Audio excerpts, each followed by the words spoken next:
So we're calling to order the Liquor Commissioners meeting at 5:31.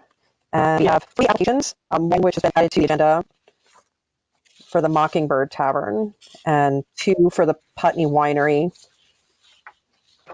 Did everybody get a chance to review these applications? As you know, the Putney Winery has been around forever and ever.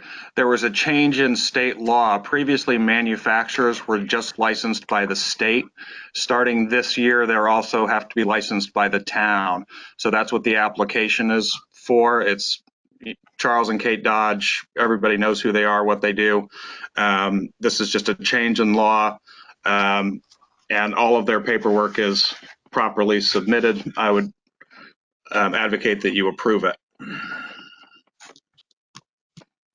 Any, with this one and John on the Mockingbird one, any issues of overdue utility bills or any, or Karen, I guess that's a question for you, overdue utility or tax bills or anything we need to be concerned about? No, they're new owners, so right. They've only And seen one bill, so. Yeah. Okay. From the Mockingbird one, I noticed, do you want to go ahead and make the motion and then we can have discussion? Yeah, do you want it moved for all 3 of them together, or do you want to do them individually? But whatever is easier for you, understanding you're trying to keep this meeting to an hour. I'll make a motion that we approve both the applications for liquor production. Is it, John? No, it's the production part is still licensed by the state, but people who produce are now required to have a regular bar license. Oh, okay. And that's why we have the Putney Winery one. The Mockingbird Group Person LLC is taking over for what used to be J.D. McClemott's Pub. Right. And there's, we would have had this earlier, but COVID had everything shut down. So they're now. So I'll make a motion that we approve the 2 licenses applied for by Putney Mountain Winery and the license applied for by Mockingbird Tavern. And I'll second that. Okay, it's been moved and seconded. Now we can have discussion. The only question I have is I noticed in the, and Josh, maybe you can answer this. I noticed in the Mockingbird application that there was a disclosure, and I wonder if that disclosure is something that we have to have any concern with, or if the state, if that's not our concern. I didn't notice that. What is the nature of it? It's on top of page 3.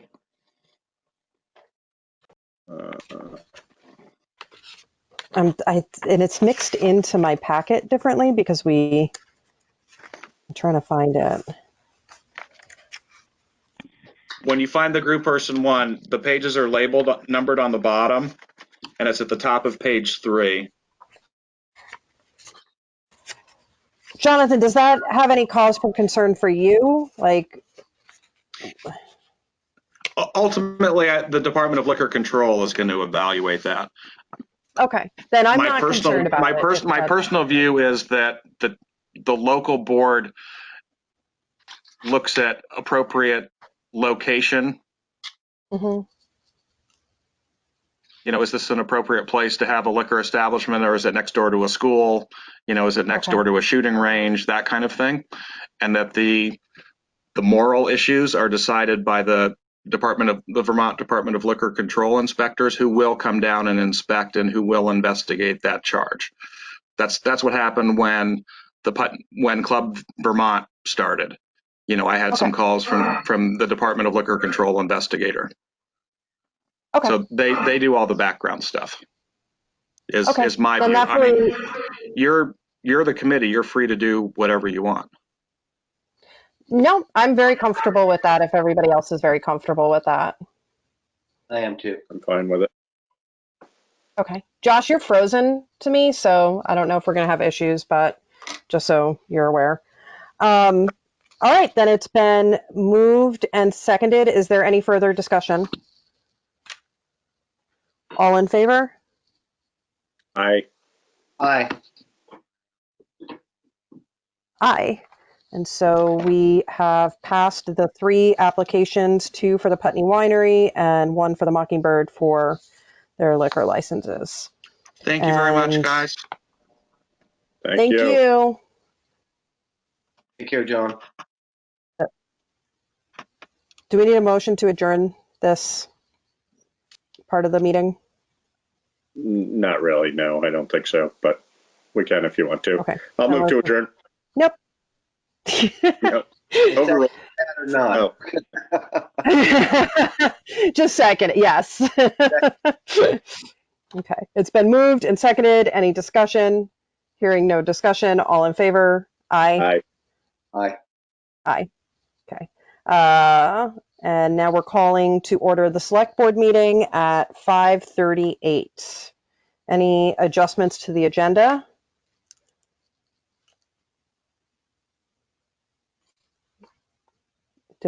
Is Karen with us? She must be. She is, but she might be. Okay. Oh, there she is. Yeah. I was Okay. muted. Sorry. So I stated no. Okay.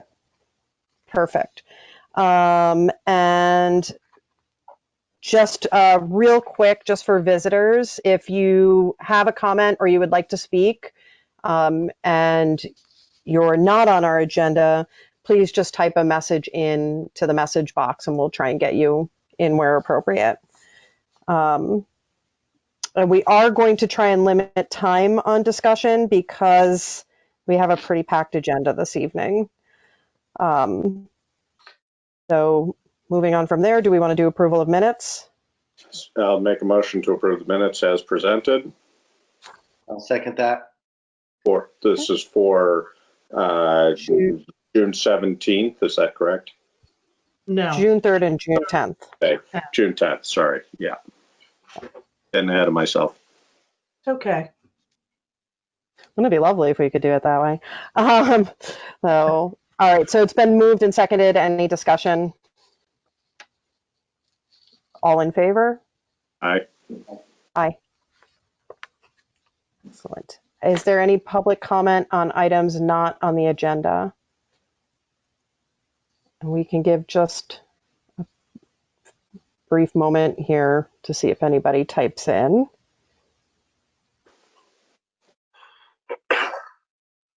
Okay, hearing no public comment on items not on the agenda, we are starting out with our select board items, the fire engine determination to purchase or suspend purchase. And we had tabled a motion to accept a bid from, oh gosh, I lost the, DeSorcy. thank you, from DeSorcy. So we're opening that back up for discussion at this time.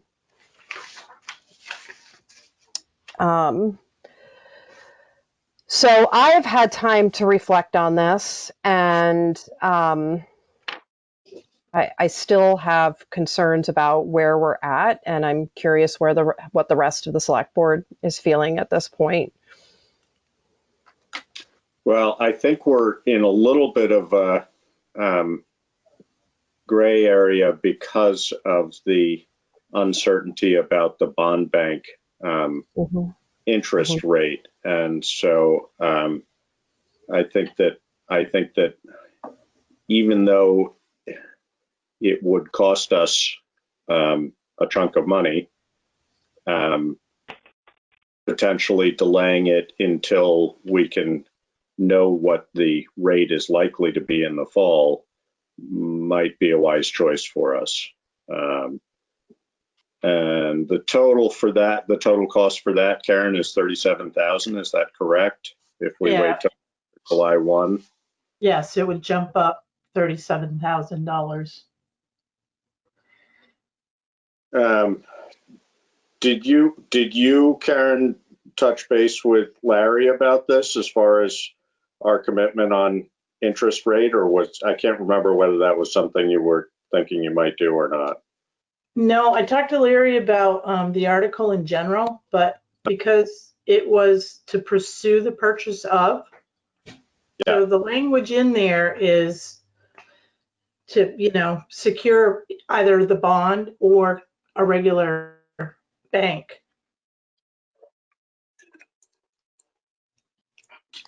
Right. Yeah, I mean, it's pretty clear that we're not likely to get funding from a bank for less than 2%, based on the exploration you've done about that. So, Right.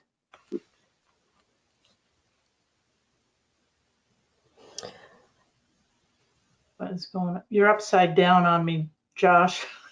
Oh no, he's right side up to me this time though. My screen just blanked out twice and Josh is upside down, but everyone else is okay. That was weird. He's still okay too. He's just, oh. David, do you have any thoughts? I'm sure you have thoughts. I have too many thoughts. I think as much as I don't want to spend an extra cent on anything, I think that because of what Josh said about not knowing what the interest is and rate's going to be, whether or not we're going to be able to get it for less than 2%, because we're in uncertain financial times. You know, people may have a hard time paying their taxes because of all of that. I think it behooves us to wait, to sit tight, even though in the long run, it most likely will cost us more money in the long run. So it's my opinion that we take the time over the next few months, find out what the fall bond bank interest rate comes out to be, and make our move then if it's favorable, and or not, depending on what the financial climate is. It's anybody's guess. It may not affect us that badly. Let's hope, but it might. And let's see where that falls before we add any more debt. In my opinion, that's how I feel about it in this time. and I think that, the reality is that regardless of what we think the bond bank rate is going to be, making a decision, I worry about the legal implications of having an article that states less than 2% and not being assured of that less than 2% if we go ahead and commit, and I really don't know fully what the implications of that are. But if we commit to this truck and then the bonds bank says it's going to be 2.5%, and we've already committed to the truck, we're in a little bit of a legal bind, and I'm not sure how we address that. So I think if we get to the point, I think from sort of a due diligence perspective, if we get to the point where they're accepting applications and they're still saying that the rate is as low as is less than 2%, then I think we've done everything we can to stay within that limit. If we were to accept now and hope for the best over the next 6 months until that rate is established, I feel like we could be opening ourselves up to some sort of legal wrangling, and I don't know what that would look like, but that concerns me. Yeah. Cole Predum, I hope I'm not hacking this last name, and McKenna Hayes, do you have a comment on this particular issue? No? No, we don't. Okay, all right. Can you tell me when you want, what item you are here to comment on? That's for the Wilson Wetland Committee. Okay, all right. I will keep that in mind. Thank you. Yep. All right. Is there any public comment on this right now?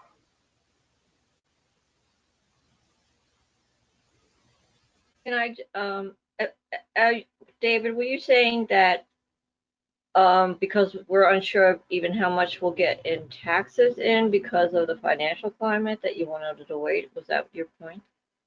It's part of my point, yeah. I mean, here, we things come and go on our long-term debt, but right now may not be the time to add any more. We don't know what's going to happen with funding. We don't know how, individual homeowners' finances are going to look. In my opinion, now is the time to sit tight and be frugal. But in the long run, it might be more frugal to buy the truck now, because in the big picture. So there was a question right before we glitched out the last time, regarding the 2 years of no payments. Would there still be 2 years of no payments if we hold off until the fall? Yes, because that's a bond Mhm. payment issue. That doesn't have anything to do, correct, Karen? Right. When you get a bond issued, the first payment is not for a year from the time it's issued. So, Correct. It'd be fiscal year 22. so it wouldn't be probably quite 2 years, but it would be pretty darn close to it. Are there any other public comments or questions? We lost half the public. I know. Lost Tom too. We lost Yeah. Tom too.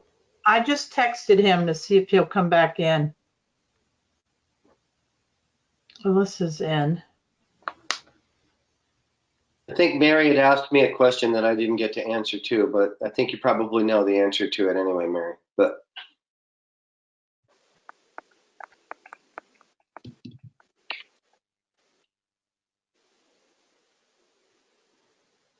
so Okay. So does anybody have any other input on this at this point? Tom's back.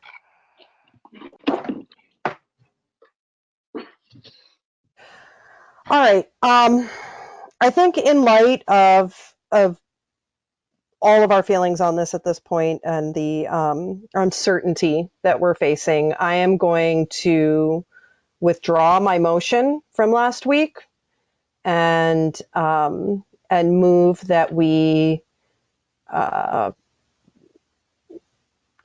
or entertain a motion from the select board on what they would like to move at this point.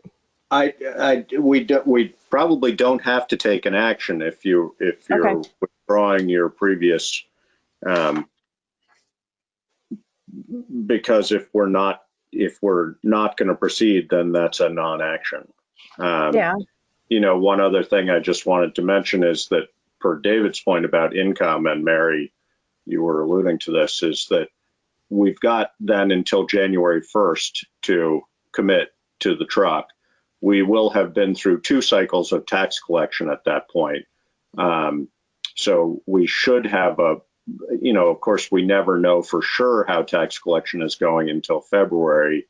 But I think it'll be a pretty strong indicator for us to have been through August and November as to how people are able to keep up with their tax payments. So,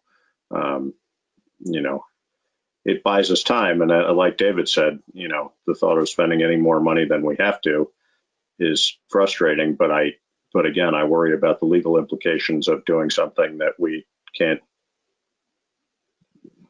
necessarily legally do, and committing to something that could be problematic for us. So. Agreed. All right, then we will revisit this issue as we get closer to the fall bond. I wanted to say something.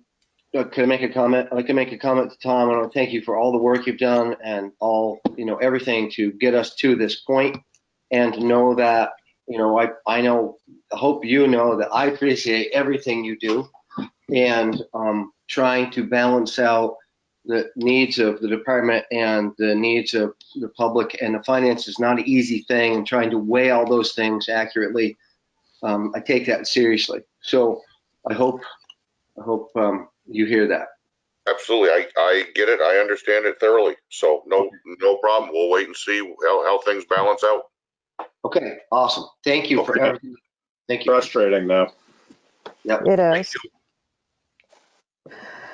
All right, so our next item is the Wilson Wetlands Beaver Dam. The Conservation Commission is here to speak on that. Do you want me to start and just kind of give you a Sure. summary of what's happening? Yeah. So if anyone's been down on Sand Hill, the water level is very low. In your packet is a letter from Mary, Mary Quinn, Ann Carey, Ellen, and Cole. You have a couple pictures of beaver dams in there. So the starter dam had let go on the right side, and so the water dropped quickly. And so the second dam, which is below, and Mary will explain this better, that seems to still be stable, but obviously it is very dry, and right now the wetlands are really very low. There has been activity down, people going down under the culvert and into the wetlands area. So this discussion is going to be about possibility of having more signage and what the signage should state. We all know this is a very sensitive area, and it is protected drinking area as well. And we have to keep that in mind for, for our water supply and for the wildlife that continue to thrive down at the wetlands. Mary, I had noticed that the water was quite low a few weeks ago, and then it seemed to be rebounding for a while. Was that the result of beavers working on that dam and then it failed again, or? Well, the water coming up was because beavers built a dam. The water coming down was because the dam was fooled with, not by the beavers. What's your level of confidence that this was, I mean, I know we've had this discussion before, and I mean, were there any sort of incontrovertible evidence that this is human activity? Because I know we've been through this and we've never been able to, people think that's probably what it is, but my sense is we've never been able to fully establish that that's the case. And anything you observed or saw that makes you know that that's the case, or just that you think that the way it looks appears that way? I don't necessarily agree with you that that there wasn't knowledge that the dam had been compromised before. And the way this dam was compromised is the same as the two other times the other dams had compromised. Now, it hasn't gone so far as to the other times the dam was compromised by digging down into it. If you know a dam well enough, you know that if you dig down and then take out some material, water will start going through the bottom of the dam, and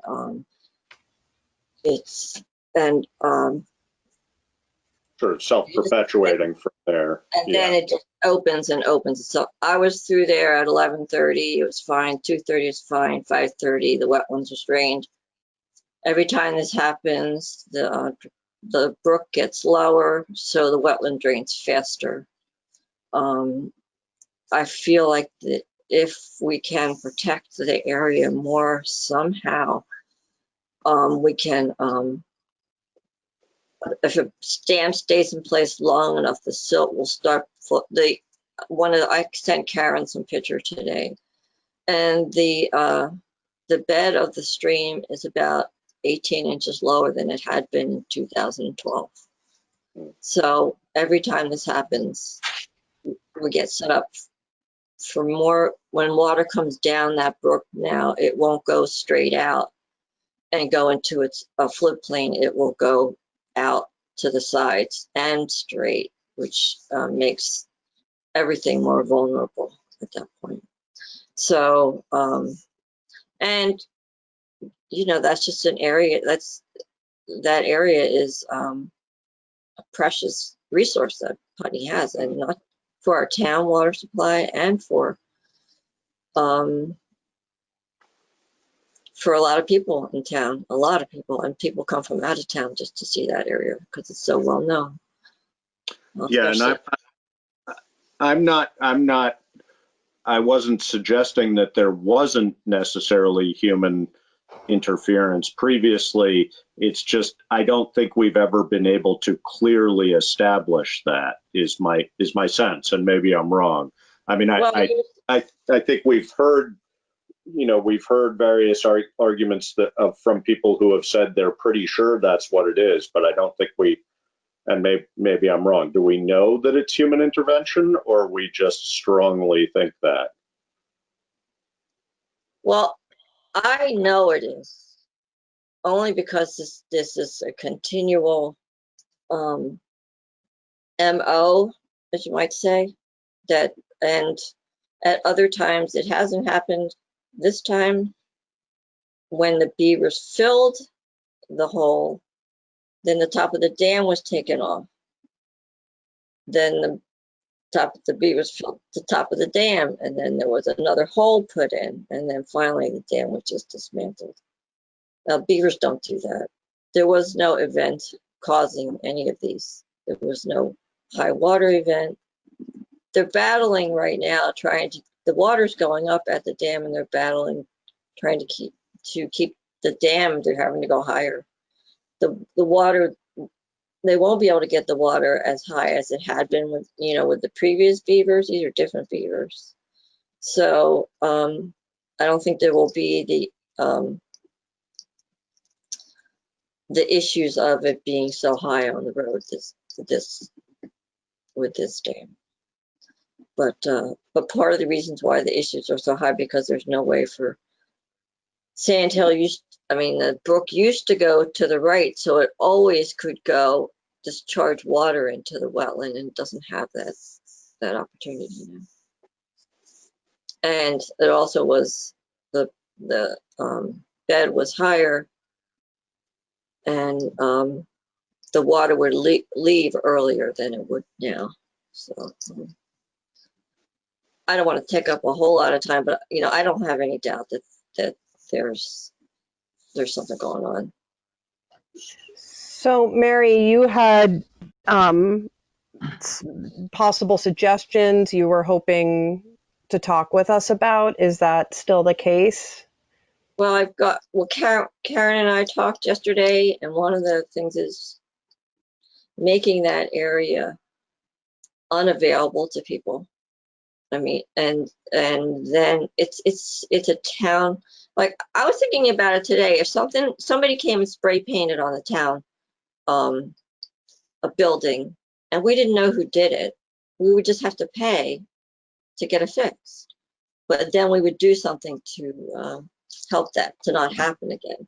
So this with the wetlands, Penelope Simpson Adams has already posted her land, saying that you cannot enter here, and her land was a place where many people were entering. You can enter from the Wilson Wetlands side too.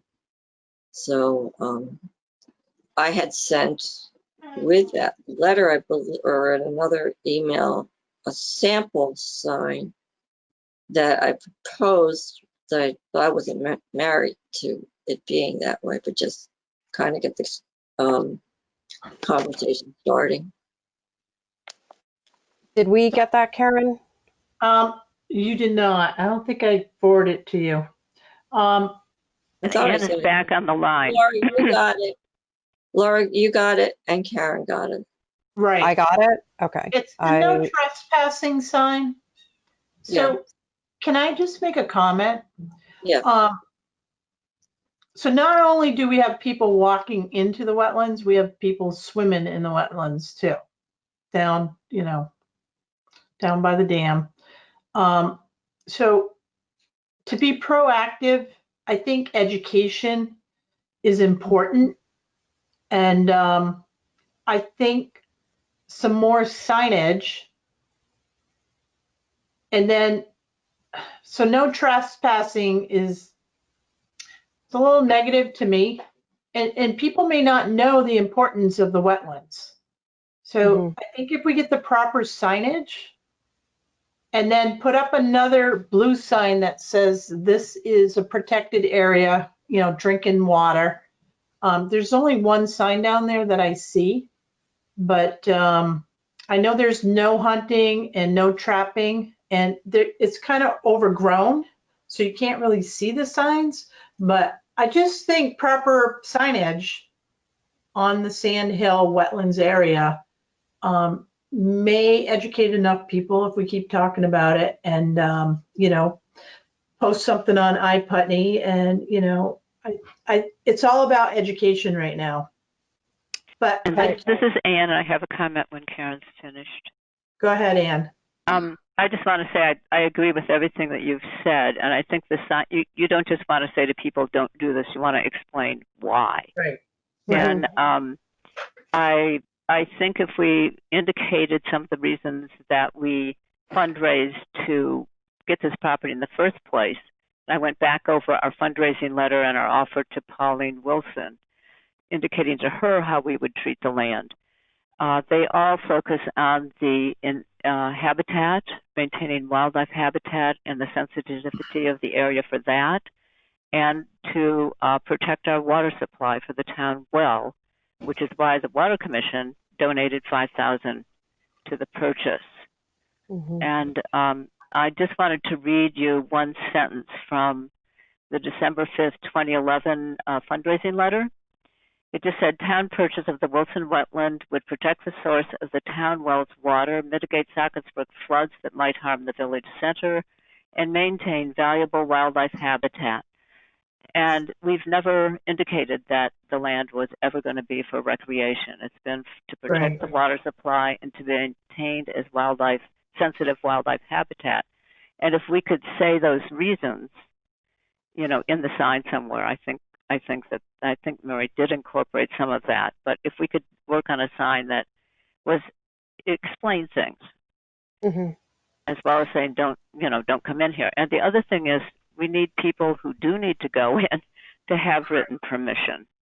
That people can ask for written permission to go back in, because landmark students also often want to do studies in there, things like that.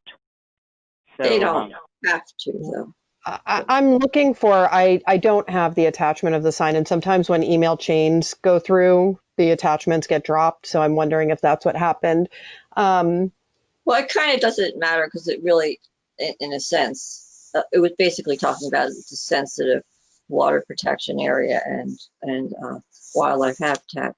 But I'd like to just go back, Josh, to your question about the dam. The one thing that we absolutely do know is that the town took out the dam in the first place in a very big way. And that has started long time ago. Yeah, this chain of events. That's when the water first drained. I'd like to ask a question, if I could, Mary. Maybe you could answer this. If indeed somebody is messing with it like you believe, what is the possible reason for that? I mean, you know, somebody could get me up to speed here. You know, somebody's messing with the dam. Why are they messing with the dam? What do you know? Do you know? Well, even the last I look at iPutney. I mean, I love Putney. Thank you for the page, Laura. It's wonderful. I didn't make that page, but I just helped moderate it. But I'm glad you appreciate it. But it's a great resource. And somebody posted about the water being up in the spring, and the first comment was damn beavers. And, you know, when the town took the dam out and 18 months later, beavers came back and built the dam. We were the committee volunteered to help keep the culverts clear. And I got a lot of negative beaver comments when I was on there. So people just hate beavers?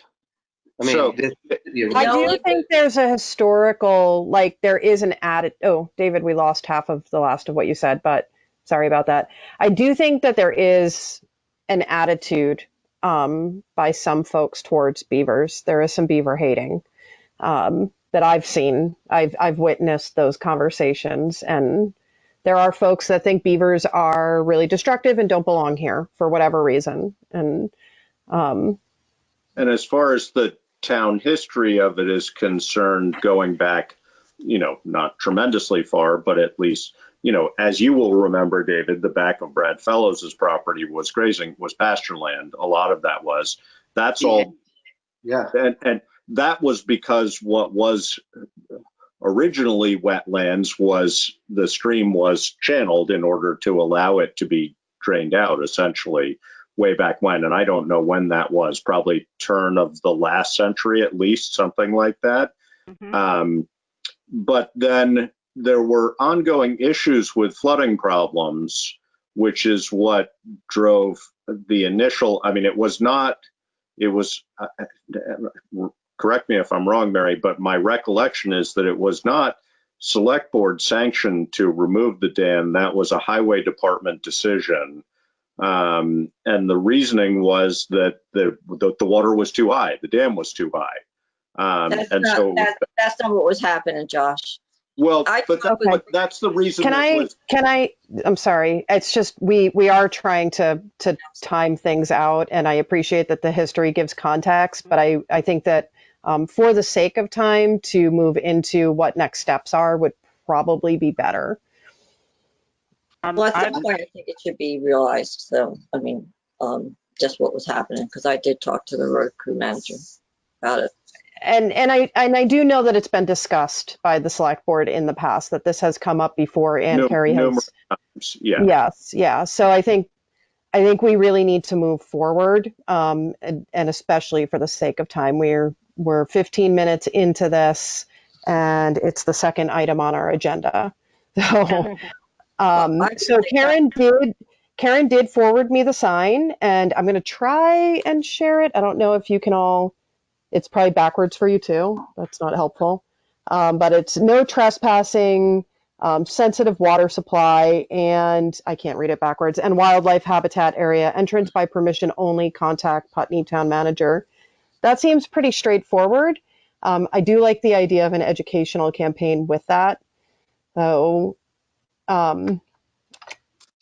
yeah, I'm a little concerned. I totally get the sentiment behind this, and I agree with needing to protect that area.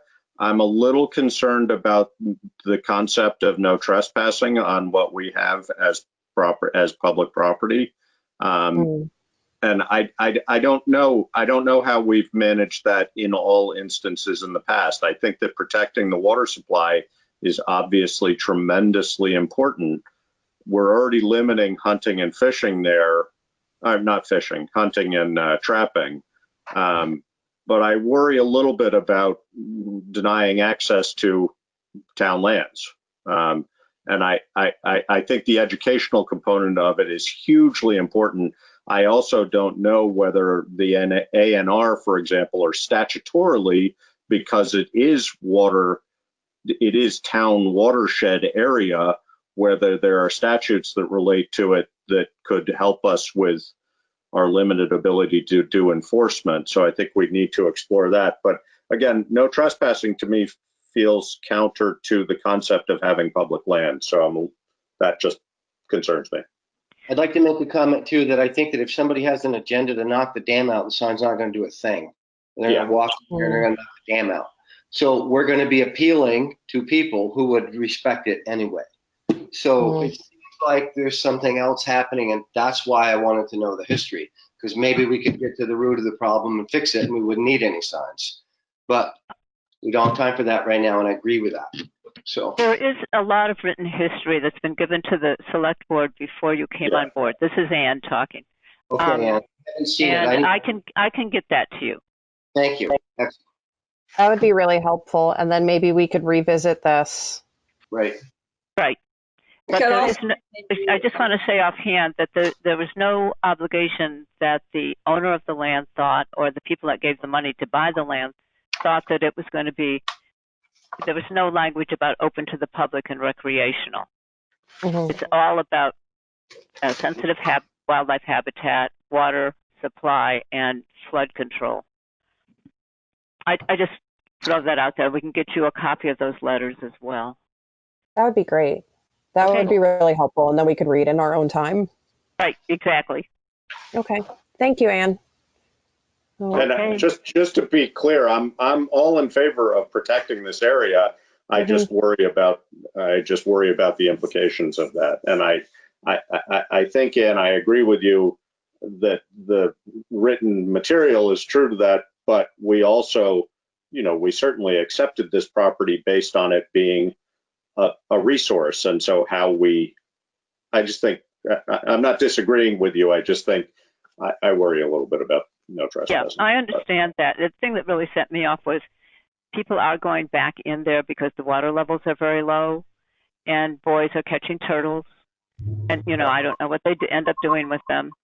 And it's just, and we've got 13 bird species that are of great environmental concern. So 11, excuse me, and a couple other amphibians and reptiles. I think educational signage is okay. That'd be really fun. Okay. Yeah, you're a great person to do it. I think people can enjoy that whole area right from the road, honestly. Mm. Yeah, I don't necessarily disagree, but I think posting it is a different step. So I think educating people about enjoying it from the road, from my perspective, at least initially, feels like a more appropriate way to go about it. But we can do that in a positive manner. Exactly. Yeah. Mm-hmm.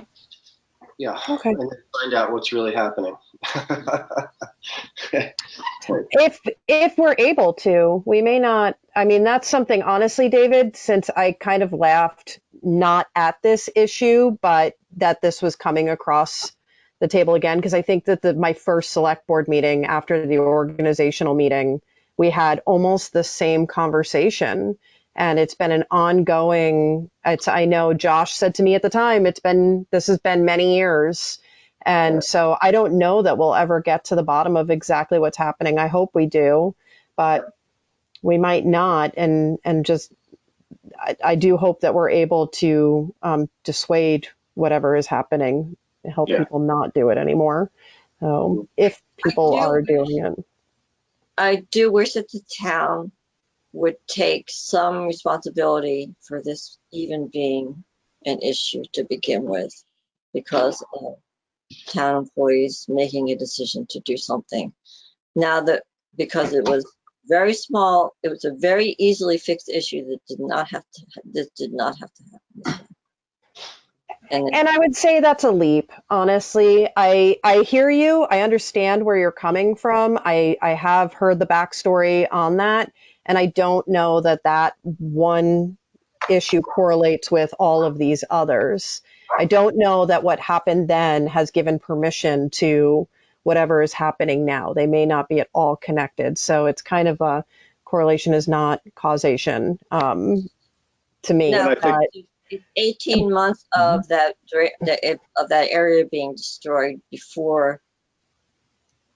Laura, maybe we can talk about it at some point. I would love to. Well, I think the whole thing. To that point, though, one of the problems, and I worry about. I mean, I'm not disagreeing with you, Mary, but we don't know. I mean, for all we know, this is two 11-year-old kids going out and poking a hole in this dam because it's fun to do. I have no idea, and I know that it goes back with history to other implications, but we don't know what the ongoing problem is and the reasoning behind it. So whether it's somebody who has an issue with beavers or just has fun poking holes in dams, or we have no way of knowing that. So yeah, but it's not easy to poke hole in a dam, especially when it's built like this. So anyway, okay. We're not going to resolve this tonight. You have a lot to do tonight. We don't need to talking about this. But, I would hope to revisit this in just those of us who've been dealing with for so long just really need support, because we have been working our butts off. Yeah, and that's greatly appreciated. That area is incredible. Appreciated in a real manner. I was out there unplugging road culverts. You know, I was 60 years old, unplugging road culverts because it wasn't getting dealt. So, Well, thank you for that. you know, We could use a game camera. I had that thought. Yeah.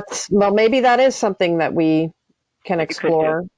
Yeah. Josh, you're muted. Oh, maybe he's not trying to talk to us. It might be on purpose. Are you trying to talk to us, Josh? I was trying to eat at the same time. No, Okay.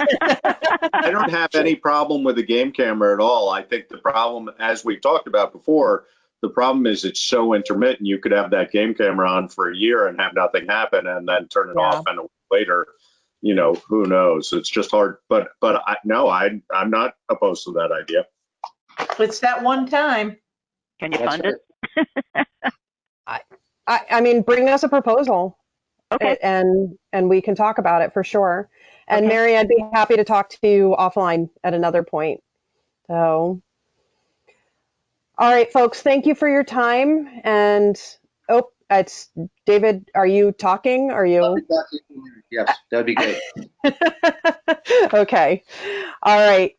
We are going to, I just wanted to make sure everybody that wanted to speak to this got a chance to before we move on. Good idea. Okay. Fantastic. Thank So you very we're going to much. move. Thank you. Thank you, Anne. Thank you, Bye. everyone. I'm signing off. Okay. Bye, Anne. Bye. All right. Moving on to the estimates for repair of Putney Public Pool. And Karen, this is all you. So in your packet, you have one proposal. I did receive a second proposal, but I requested a third one from that second company, and I haven't seen it. So in front of you is Patnode Pool Plasters. So he met with me and Joe and Anthony, and has everyone looked at the? I have. Got it. So it's a total of $106,025. Is this for the entire pool, or is this for just that section? No, it's for the entire pool. Okay. Andre did give me a quote, you know, at the pool that day, and he said it'd be between $80,000 and $100,000, and he was not too far off. Yeah. Now, just to say, I was in touch with the company in New Hampshire that does gunite. So he gave me a bid for design, which means, and it was a $19,000 price. And I'm like going, okay, this isn't right. So I started reading it. And so what he'd do is he would get a contractor or 2 or 3, and they would look at the project, and then they would determine the amount of work, and then we would get a price from them. So it's kind of like almost like a feasibility study, you know? So we would be paying for him to give us a quote, essentially? Yeah. Yeah. From a company that's, you know, that can do the work. So there was mechanical in there and structural too. So what I asked them to do was, I'm like, okay, so I said, excuse my ignorance, but I said, what I'm looking to do is, how much is it going to cost to repair this pool? Can you give me a price for that? So he's going to work up a complete price, and I can come back to the select board with it. But I think you're going to find it's going to be about the same as Patnode, or a little more. So the New Hampshire firm also said if we were looking at a brand new pool, $325,000. Now we have to be really careful because we just gave Forest for Learning, 4.11 acres. And now we have a lot that technically is non-conforming because it's less than an acre. But I really don't think we could build a bigger pool. We might be able to do a replacement pool in that spot, but I'm not sure because it's in the floodplain. So having a new pool, we may not be able to do it at that site. So we have to be really careful because it's already pre-existing. So because of zoning and the floodplains down there, I'm leaning towards trying to get it repaired. Mhm. It So- seems Go ahead, David. it seems to be that unfortunately, making the decision of whether we repair it or replace it, we can't do well until the fiberglass is off the wall and we see how damaged the cement is underneath it. Correct. And once we're into the job for what is it going to cost to remove it, you know, how many thousands of dollars to get the fiberglass off, then it seems to me like we're kind of committed to repair it. And with what you just said about zoning stuff, Right. my key question is, you know, how much longer will gunite last? And even if it's the same cost as doing it with fiberglass, wouldn't that be the best thing to do? Because we're going to get a lot more years out of it.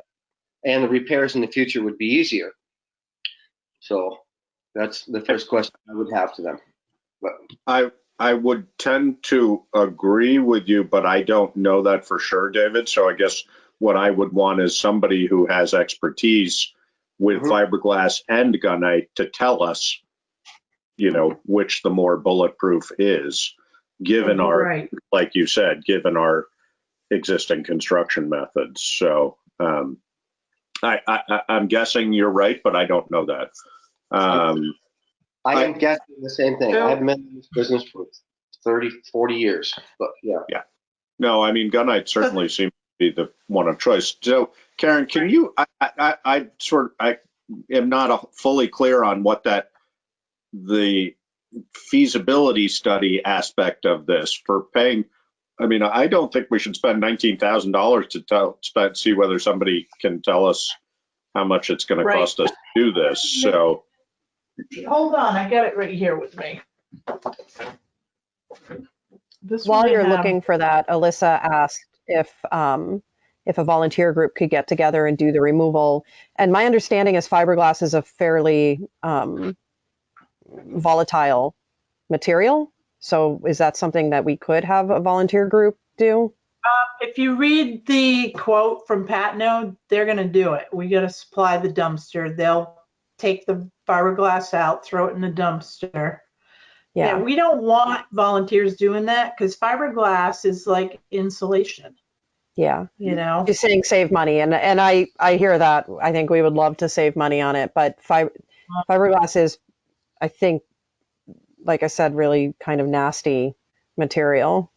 Plus, right? you want a volunteer group taking it out, because if they don't take it out to the quality it needs to be taken out, and then the company comes along to put the new material on, then they have to go back and redo it anyway. And then how much money would we really save? So if somebody who volunteered does this for a business and has the tools and the breathing apparatus and can do it, if we need a truck fixed and you got a mechanic who's volunteering to do it, well, that's a very different story. But, Right. but believe So me, I'm from not saving money.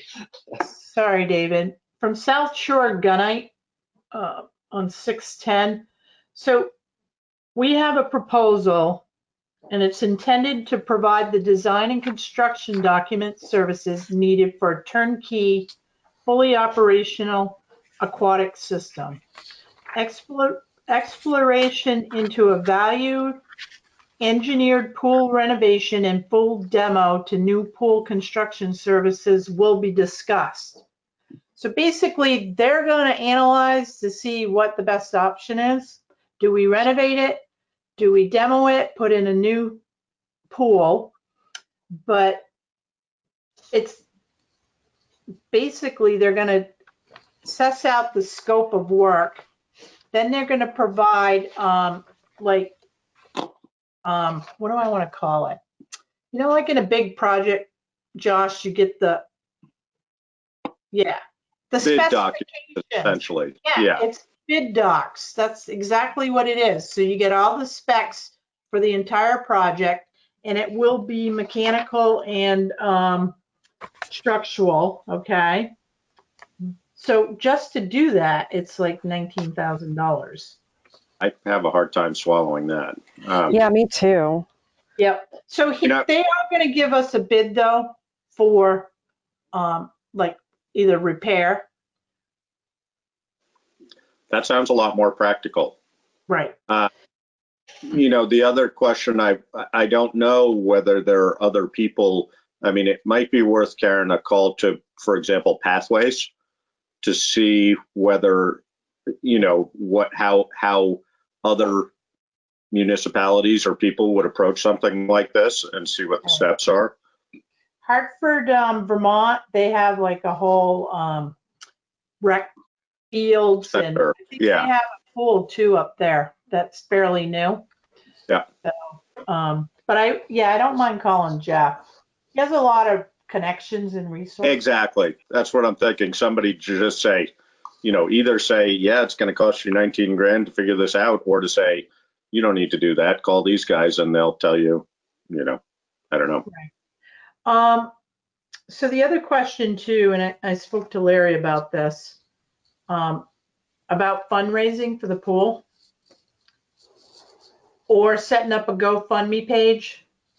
And he said he has never heard of a town setting up a fundraiser for something like this. His recommendation is to have a citizens group do it. So possibly Putney Mutual Aid, Laura, might be a candidate. Potentially. I don't know. I would tend to think it would probably fall, and it's, you know, a lot of the same people do all of these different, wear all these different hats, but I think it might fall more under the PTO, because the school, though they don't use the pool throughout the year, obviously, benefits from it greatly during the summer, and does use it for their end of the year school party, which unfortunately didn't happen this year for obvious reasons. So it may, I think that there would be interested people in supporting this. I don't know under which group it would fall. Yeah. So we can try to figure that out too. The only other option would be to put the cost of repairing the pool in the capital budget. All right, and we're talking about deferring the purchase of a fire engine. Yeah. Those two things don't sit really well next to each other for me. Right. So, well, very different scales though, and serve very different needs. I don't disagree with you, Laura. I'm just, you know, they're not, certainly not apples to apples, you know. Yeah, I'm not saying not to consider it. It's just it's a hard thing to palate right now. Yeah. I've had thoughts about this, and the thought is that I think that the pool actually serves a group of people. Josh brought this up to me, and I've thought about it a lot. I think it serves a group of people really well who could stand being served the way it does. And I think fixing it is an important thing, and it's sitting there. It isn't getting any better, but I think we should really explore, you know, some kind of fund to see, even if we only get part way there, to lessen the burden on the general fund. And I'd be totally willing to, you know, start the donations on that. So yeah, I think I'm with you on that, David. And it wouldn't be the first time that has happened in this town. You know, there was an addition on the school. The people of Putney attempted to fund that. So it's not without precedence. Yeah. And I think that it could segue into other things that would be beneficial for us. I think it could really serve our community to see us come together in this way. Yeah. And this is a really benign subject, topic, project, whatever. That I agree. One to start with. Yep. So. All right. Pretty multi-generational too, you know. It really is. I will tell you, I will warn you that as we were sharing this information out publicly, people already came back to me with, did I lose you all? Are you still there? Huh. None of you are moving for me, by the way. You're all frozen. So I'm just relying on voice right now. We've already had people say, like, could we redesign it? And I was, so those Not questions now. are coming. Yeah, That was not pretty much now. my Well, response. I do think it's important to consider that, though, especially, I mean, if we're going to think about spending 100 grand, would we be smarter to spend, 160 grand and change it? I have no idea, but I think that's like that's also part of the reason that the idea of a feasibility study, I don't love the approach that these folks took to it because it sounds like getting paid to do a document. But we may need to, if we're going to really think about spending a chunk of money, we may need to do quite a bit of homework to figure out. Yeah. We don't want to throw 100 grand at it and realize 5 years from now that we should have spent a little bit more and we'd have something that made a whole lot more sense. So Yeah. Well, Yeah. what came up was that the older version of the pool was more user friendly towards people that do laps. It was more user friendly towards the quote unquote older generation. So, and towards little kids, there was, and I didn't know the older version of the pool, so I don't know exactly what it looked like, but just something to think about, that was some of the feedback. And maybe we want to do an info session with the public before we dive too deep. Not to, I wasn't trying to be funny. No. Laura, if No, you're going to do that too, I think maybe we should be looking at a different site. I think we should try to No. minimize the work and expense, and we should get some information in from other people who know more about fixing pools before we go anywhere. And I think gathering people's comments and needs and desires is a great thing to do, and we can put it all together and talk about it again. Yeah. That's what I think. No, I also think, this may be a case, and I have no idea. I used to swim in the old pool, but I really don't remember it. But, often one's recollections of things that were there historically are, elevated. Oh, it was so great when we were kids, and now you guys have made a mess out of it, kind of thing. And, that may or may not be the case. I have no idea. But I have heard many times how perfect this town was, and I'm sure it was, but Pool very well. It was not perfect, but thank you, David. It was fiberglass sprayed on cardboard on top of sand. It was put in for a very small amount of money, and it was wonderful to have it. I remember cleaning it the first spring. I was an 8th grader, so that was fun. But it was not perfect. So, I'll get some more information and then I'll come back to the board with it. Fantastic. Do we have a Forest for Learning status update? Yeah, I spoke to Larry yesterday. So he spoke to Bob Fisher. Great. And so it looks positive, but the ball's in Bob's court. So it's just a matter of him, drafting up the deed and moving forward. But I guess he agreed with Larry's comments. Great. So. All right. So hopefully maybe at our next meeting we'll have something. I'm hoping. I'm just, Okay. I'm trying to get a piece of paper. Okay. I believe you. Perfect. The fuel bid recommendation and approval. And I see you gave us this. Right. So in your packet is both the fuel and the propane bids that came through. Just to let you know, to the state bid, Barrows Fisher does have the state bid for fuel, and Irving Energy has the bid for propane. So my recommendation is to award Barrows and Fisher Oil the contract for fuel oil, as they are the lowest, and we do use them now. And, if we run out, they're right there. If we have an issue, with any furnaces, they're right there. So Mhm. they're my recommendation. Now, last year too, I think the price was like 799. And last year, I did not go out to bid with the fuel. And it was high anyway, because residential was like 2.99, because that's what I was paying.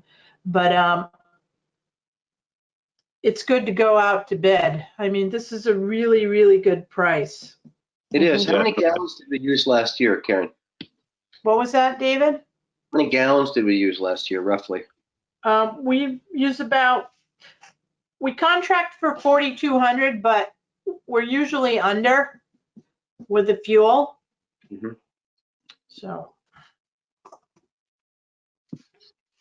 And that's so the library, the town hall, and the fire department has oil. Okay, and I'm assuming this is the case, Karen, but we have in the past also at times combined our truck fuel with our fuel oil, heating fuel oil, and I'm assuming we aren't doing. I mean, we've gone to Sunoco for our truck fuel, so we're no longer including that in any bidding process. Is that correct? That is correct, Josh. So, and I'm seeing that you're showing Barrows and Fisher oil price at 150, but no propane. So what are we, you may have already said this. What are we thinking about the propane? So I didn't talk about propane yet. I just made a recommendation for Barrows and Fisher oil. And then for So moved. Okay. And seconded. Sorry. I think it's a good idea. Yep. Nope, it's been moved and seconded. Is there any further discussion? Okay, then all in favor? Just to be completely clear, I am moving that we accept the recommendation of the town manager to contract with Barrows and Fisher for our oil purchase this year. Yes. And Karen, it says prepaid $1.40, so we would prepay 4,200 gallons, or do we pay as we go? Because it's, No, I don't know, that's we pay- $500. Yeah, we pay as we go. Okay. It's. Can we never run prepay? out. Can we prepay for part of it and Well, if we then did, pay as we go for the rest? well, what would the let me just see what the I got to do the math on this, guys. It's $500 difference on 4,200 gallons. I just did it. Yeah, but I want to do 4,200 times 150. Which is $6,300. So, we could prepay, but that's July. July 1st is when it's due. Mhm. And, well, we might be able to cut another check before the end of the fiscal year. There's no reason it would hurt us to prepay. I mean, they've been around Right. for a long time. We have a great relationship with them. It's not risky anyway. So No, it's not risky at all. great. So No, the only thing I can think of that could present a problem, but if it's July 1, maybe it isn't, is fiscal year. So we'd have to issue that in order for that to be in fiscal year 2021. Correct. We'd have to issue on July 1st, not before then. Right. Got it. Well, we can also prepay it for next fiscal year, because in the warrant tonight, you're going to see a lot, well, several invoices that are due like July 1st, and they're in this warrant, but they're for next fiscal year. But that 150 price is a guaranteed fixed price through the year. Is that correct? That is correct. Okay, yeah. All right, so we were in the middle of the motion. Are we done with discussion at this point? Yes, I am. Okay, great. So all in favor? Aye. Aye. Okay, and it Okay, has so- been passed. And then you're going on to propane. Yep. So as far as propane goes, 3,400 gallons, but, yeah, 3,400 gallons. And so like I stated earlier, HB Energy actually has the state bid to provide to municipalities. But if you look at the propane, Osterman propane is at $1.08. And then Suburban propane is at $1.32. And then Irving is third at $1.33.5. So even though they have the state bid, and I don't understand this, I would think they'd be at least second, not third. My recommendation. They may have offered a lower price on the state bid just because of volume, but I don't know. No, because I looked at the state bid, Josh, and there is no number. There's no dollar amount, because I wanted to check it, and I'm like going, so I talked to the guy at the state, and because they contract for so many gallons, and then it's left with the fuel or the propane companies to determine that price. So I'm like, so why do they have a state contract if it's, I would think the price would be in that contract. And we're sure that the $1.08 is not a mistake. It's not a mistake. Okay, so And just- would that be your recommendation then? Just to let you know too, that Osterman actually delivers to Landmark College. They've been around for a long time. They do a lot of business around here. I don't have any customers. So I like that myself, that they're going to be in town anyway. So they would probably deliver to us as well. My recommendation is to go with Osterman propane at that price. I'm going to tell you why too, Josh. We overspend on heating oil for the town garage and for like our pump stations. Even though we have, small tanks at the pump stations, for whatever reason, everybody says propane is clean, but it's not cheap. Because the volume it's priced at a different volume. My husband explained to me, but I'm just well, you also get more BTUs per gallon from diesel fuel than you do from propane. So even though your efficiency is higher, right, it's not an apples to apples comparison. So it is absolutely not. I'll make a motion to accept Karen's recommendation to sign a contract with Osterman for our propane supply. And I'll second that. Been moved and seconded. Any further discussion? All in favor? Aye. Aye. Aye. Okay. Thank you. Fantastic.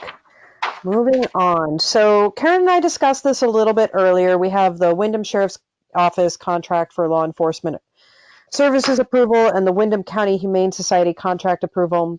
These have technically already been budgeted and approved.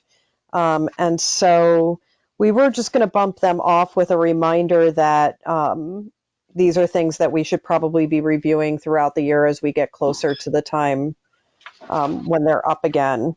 And we know that the Equity and Inclusion Committee is going to be kind of looking at all things Sheriff's Office in regards through their lens, and I'm sure that the contract will also come across there. And Karen, my understanding from our conversation is we don't actually have to approve these right now, that they already have been. Is that correct? Or am I mistaken? No, so the amount in these contracts are in the budget, which already passed So Right. So, this is- but we still need to accept them. We need to approve the contract. Okay. So, Then I, and because Karen, the only reason we wouldn't maybe is if they were on if they were on calendar versus fiscal year, but they're not. They're both on fiscal year. So that is correct. okay. So I will make a motion that we accept the contract for law enforcement anybody want services. a motion? Sorry, I was doing that. Am I not on? You are. I wasn't hearing you for a second, but you are on. Sorry. So I will make a motion that we accept the proposed contract for law enforcement services from the Windham County Sheriff's Office. And I'll second that. And Karen, can you tell it if you have us right in front of us in the amount of, what is it, 81,000? 82,000. 82. Okay. So it's been moved and seconded. Any discussion? I would just like to add that, this will be a part of the work that the Equity and Inclusion Committee does, is to review our contract with the Sheriff's Office, and potentially come back to us with recommendations before our next contract. Do I still have you all? Yes. Yeah. Okay. Any further discussion? No. Okay. No. Great. So all in favor? Aye. Aye. David, did we get an aye from you? You did. I just happened to do it just at the same time Josh did. Oh, geez. We need to start meeting in person. I can't take this anymore. I can't see any of you. I can barely hear you. Yeah. Oh. And I actually like to hear you.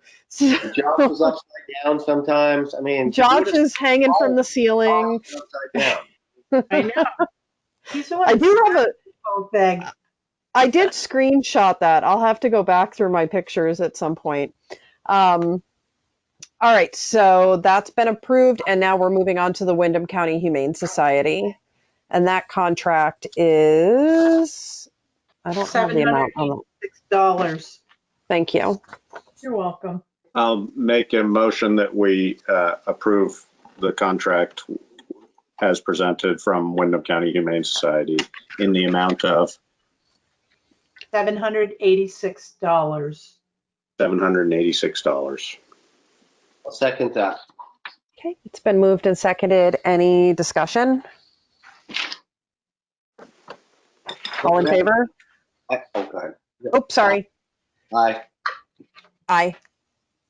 Aye. This is off Fantastic. the subject, just a real quick question, but it popped into my head right now. Is there any movement towards an animal control officer from Windham County yet? Anybody heard No. anything? Haven't heard anything. So No. okay. All right. I think, I know we got back to that conversation during COVID, but I also think that, I know from a recent conversation that I had with Sheriff Anderson that they are working with legislators a lot right now, and the legislative session is coming to a close. So my guess is that they're intensely busy with that at the moment, and hopefully we'll come back around to this. And maybe in that working with the legislative session there, that's coming up, but I have a feeling it's other things right now. Thank you. COVID-19 emergency order face coverings resolution. This is something that we voted on at our May 20th meeting and actually did not sign. So I think that it's just a matter of us getting into town hall and signing it. Is that correct, Karen? That is correct. Okay. All right. So we all have to go in to sign. Well, I have to be in to sign warrants tomorrow. And at some point, we should all get in to sign that Yes. as well. The COVID-19 signage discussion of a second sign. So shortly after we approved that sign for printing, Jamie Contois reached out to me. She had talked with Amber. Oh gosh, I just lost her last name. I can't think of it at the moment. Thank you. It's such an easy name to remember. Amber Paris, who is a pretty stellar local artist. And she had made her own rendition of the sign. And I did send some new versions because after talking to Karen and kicking around a little bit more, hoping that it would have the language that was in the sign that we talked about and just hoping to get it more narrowed down. She sent, what you have in your packet is what she originally sent us.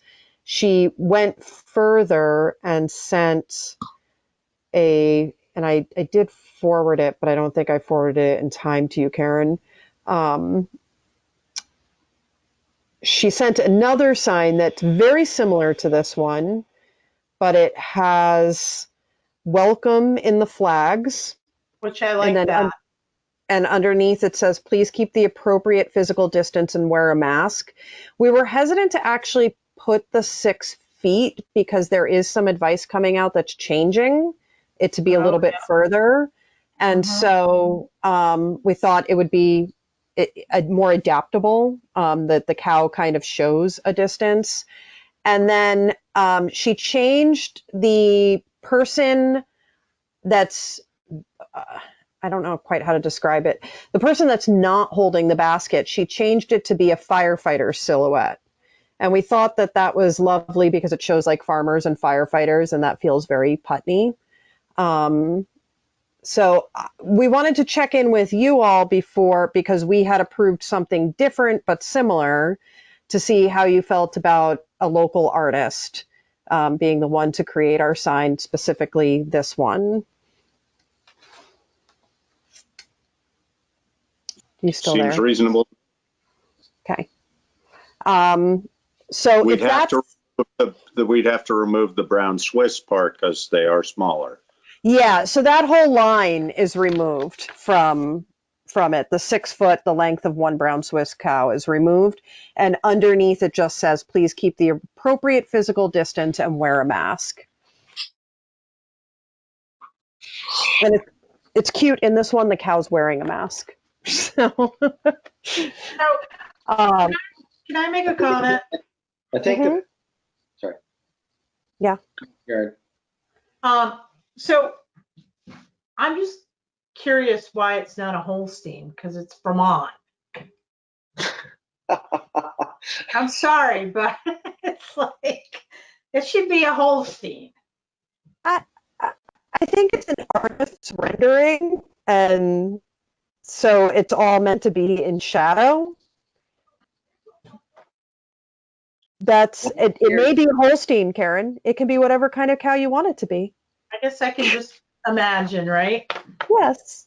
It's a Holstein that lost its spots. Well, I'm afraid we're sending a bad message because the mask fits very poorly. And if those are the masks that we make here in Putney, I think that says something about us. So the mask ought to fit a little better on the cow, don't you think? Maybe it was designed for a Holstein, but it's a brown Swiss. Exactly. Exactly. Okay, I'm tapping on my watch. Time.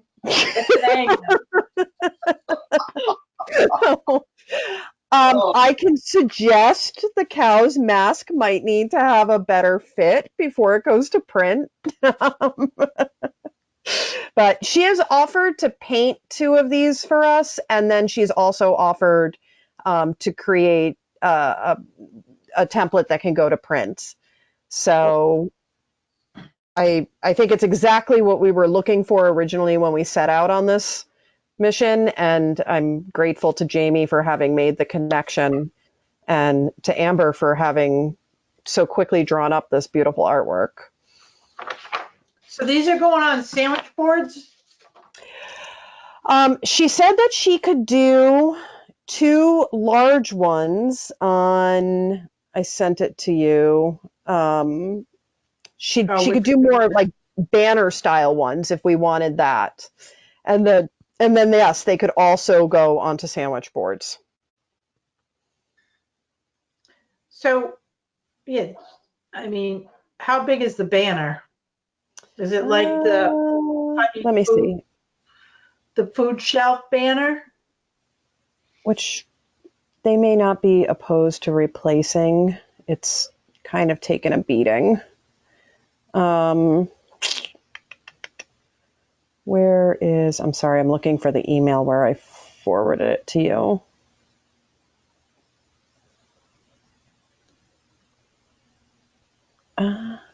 So she's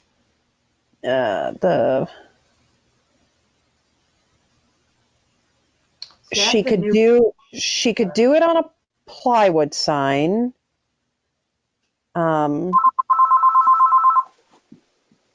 Or we could send it off to the printer for sign fabrication, and that would take about a week. So I don't have measurements on the plywood sign. I'm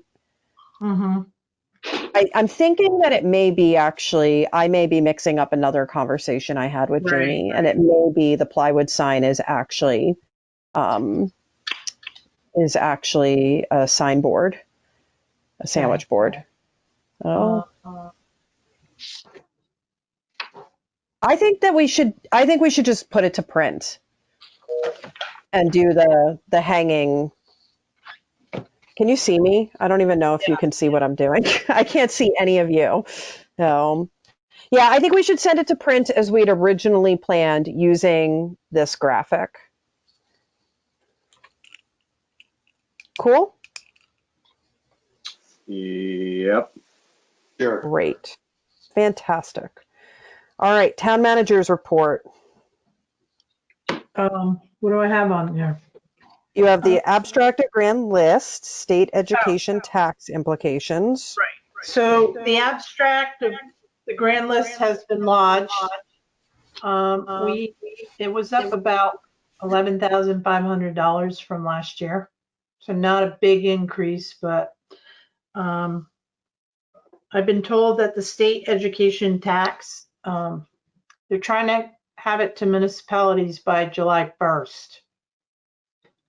So I'm hoping, because I got into the system, I wanted to try to get, information into NEMRIC for tax bills, and calculating the tax rate.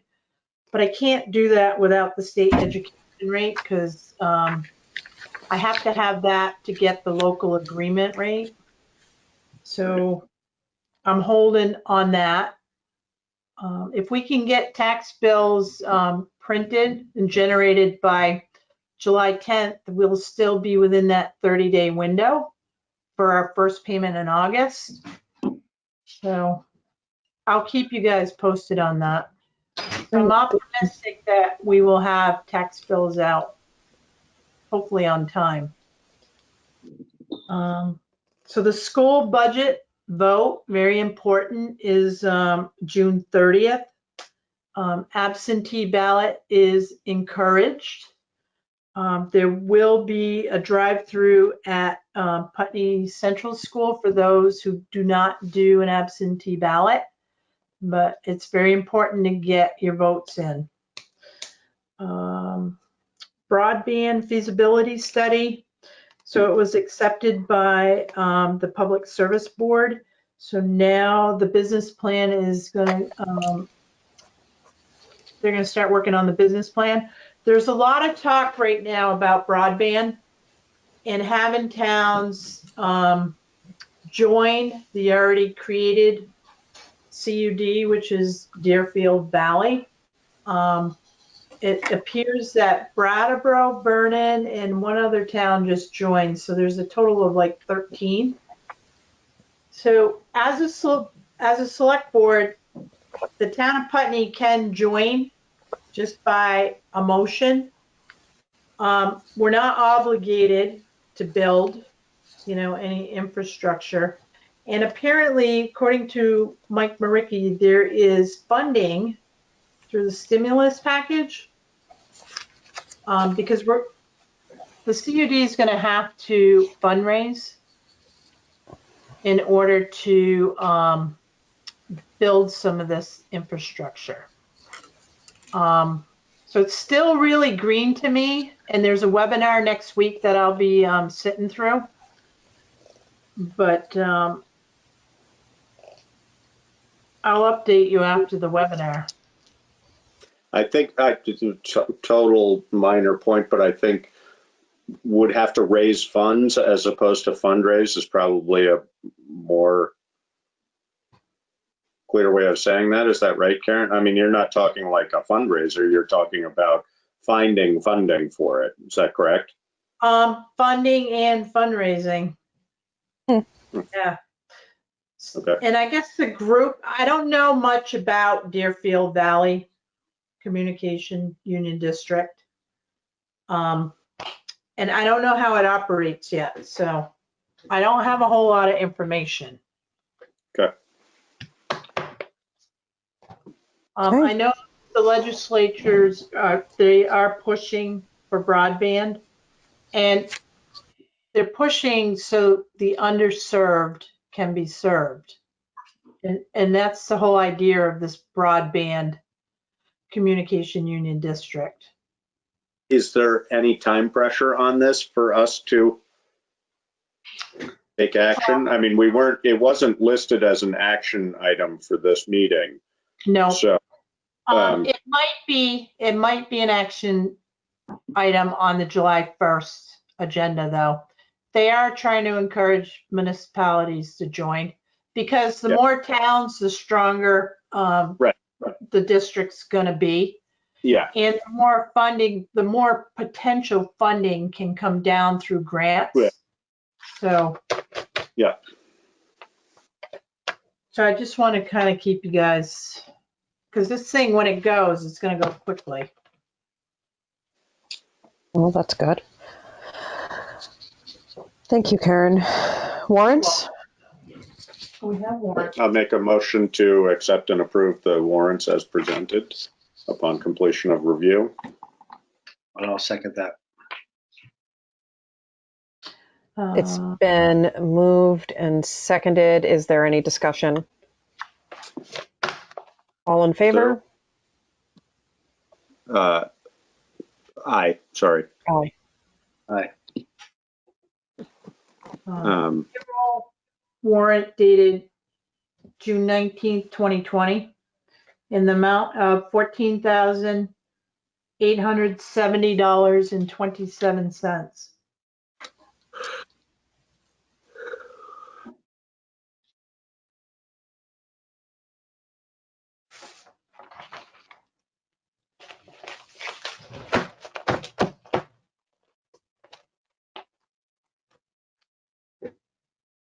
And accounts payable, June 6th through June 19th, 2020, in the amount of $147,675.21. Karen, I didn't recognize VABS LLC. Almost to the bottom of the first page on that. Oh, you know what that is? That's the carpenter pit. So that's our sand. Okay. Yeah. Yeah.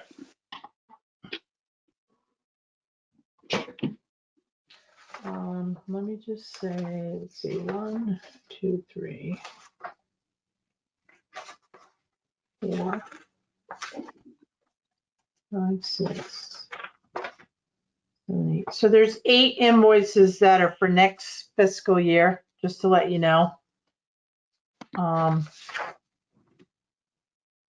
So the VLCT passive, which is $20,521.75. Windham County Sheriff's Department at $6,833.33. We prepaid for some sand as well for $4,323.94. You mean salt, maybe? No, it's sand. So I think Brian might have gone over on his loads. So what he did is he took $13,933.36 and it's charged to this fiscal year. And then the 4323.94 will go on fiscal year 21. Okay. So what else? Oh, the county taxes for Windham County. So half is $10,793.50. What else? I don't know what that is. 500. That's just half of our annual payment. Is that what you're saying? Yeah, we pay July 1st, and then we have to pay the rest in November. Okay. Yeah. So Community Bank for the 2016 Chevy is $6,238.03. And then the 2020 dump truck, $20,793.43. And Blue Cross of Vermont, $15,860.30. So that's almost like 80 something thousand dollars for next fiscal year already. So Sounds good.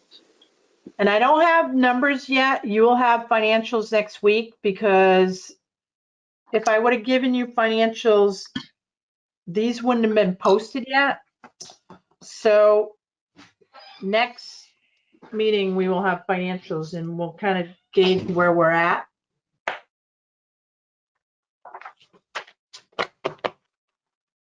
Is there any questions on any of the? David, did you have any questions? I don't. No, I listened carefully. No. Only question I have is, why is life so expensive? Besides that. I don't like this number, but if you take 80,000 out of the 147, I mean, it's not too bad, but. I get it. Yeah. That's a hard one to swallow right there. Wow. Yeah. Okay. Other business. The only thing I want to bring to the board's attention is this letter that I received from, I'm assuming, a Putney constituent. Karen, I'm guessing that you opened it. I did. And then forwarded it on to us. And I don't know if y'all got a chance to read this. Yeah. But it says, to the chair, 1, you're a dork. And 2, our town manager thinks $1,600 is nothing, then maybe she should pay my taxes. Her head, along with yours, is getting bigger and bigger. Look what happened to the last one when hers got oversized. And I'm just going to share with you that I did respond to this on social media. I gave a public statement, and I gave a disclaimer right away saying that this does not represent the views of the town or the select board. It is mine alone. My response was, I'm always grateful for communication from the good folks of our community, even when it makes me feel uncomfortable. All letters that are sent to the select board are public record. If you send me one anonymously, I will respond publicly. Dear writer, 1, I am a dork. Thank you for noticing. 2, $1,600 is a lot of money, and depending on the context of the conversation, can be a relatively low in comparison. For example, a $1,600 pool liner versus $100,000 resurfacing. My head may be a smidge bigger than it once was. The aging process is weird. I'm sure my nose is bigger, which is a bummer because it was never small to begin with, but alas, it's what I have, so I'm not complaining. Regarding our town manager, I'm not sure that her head is bigger since we've met, but I do know she has a great brain and is big-hearted. I feel very fortunate that our town has her, and it pains me that you choose to insinuate that she would leave the way our last town manager did. She can't pay her taxes because if she did that for you, she would have to do that for everyone, and I know her salary wouldn't cut it. but if you are struggling with taxes, please reach out to her office. There may be steps that can be taken to help. I hope that you continue to bring your issues and concerns to us. Respectfully, Laura, aka the Dork, aka your select board chair. So I hope that whoever wrote that letter finds my words and is able to come to us in a different way next time. Yeah, I would also just add that any insinuation about why the circumstances of our previous town manager leaving have nothing to do with, I mean, that's irrelevant and had nothing to do with her having an oversized head. I mean, you know, it's not that things were going to her head, it's that things were complicated in Putney at that time. And so I certainly take offense to that inference, and also, you know, just generally being insulting without any background or helpful information is not a productive way to communicate with us, certainly. I agree. And I felt it was really important to respond to, and there was no real route for us to respond to it. So that felt like the most productive way I could. Well, I mean, one would have to assume that the comments were based on having watched one of these recordings. So I think, you know, this is also an opportunity to just say, if you have an actual complaint, please come to us with it. If you don't, just, you know, being unpleasant about it is not, again, just not a productive way of communicating with us. And does not in any way positively influence the work we do here. So, yeah, and it doesn't serve the person making the comments either, because if they have an issue, they need to stand up and have their issue, and then maybe we can, or maybe we can't help them. But it doesn't do anything for them either. And I'm grateful for what you do, Laura. I'm super grateful for what you do, Karen, you, Josh. And I think that it's very sad that anybody in this community wouldn't just come forward with whatever their issue is and just I know that absolutely we would all bring ourselves to the best of our ability to at least understand it, if not help. And so, yeah. And I do think, you know, the one sort of potentially valid comment is about $1,600, not in any way valid in respect to how Karen might think of it or talk about it, but very much so in how you responded, Laura, that when we are discussing a, you know, high $2+ million budget, $1,600 plays a relatively small role in that budget. We all recognize that $1,600 is a chunk of money, and none of us think it isn't. But you have to put it in the context of municipal finance, which is not small. So, yeah. And I hope that there was a little bit of snark in my response. It's kind of built into who I am, but I also was very sincere, and I hope that whoever this person is, if they are struggling, they reach out to us. And hopefully in a way that we actually can and have a productive conversation and help them. So that's all I've got for other business, unless anyone else has anything. The only thing I want to say is that I heard again on the radio today that that Census Vermont is still less than 50% completion rate on the census. Please, really important, everybody out there, fill in your census form and get it in, because it's less than 50 as it is right now. I think we're the worst, we're the least complete state in the union. So let's not have that be the case, please.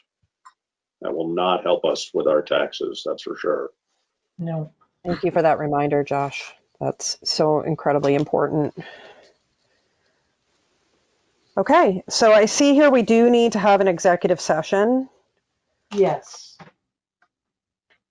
I'll make a motion to enter executive session based on, I don't have it in front of me, but based on the statutory language presented in the agenda.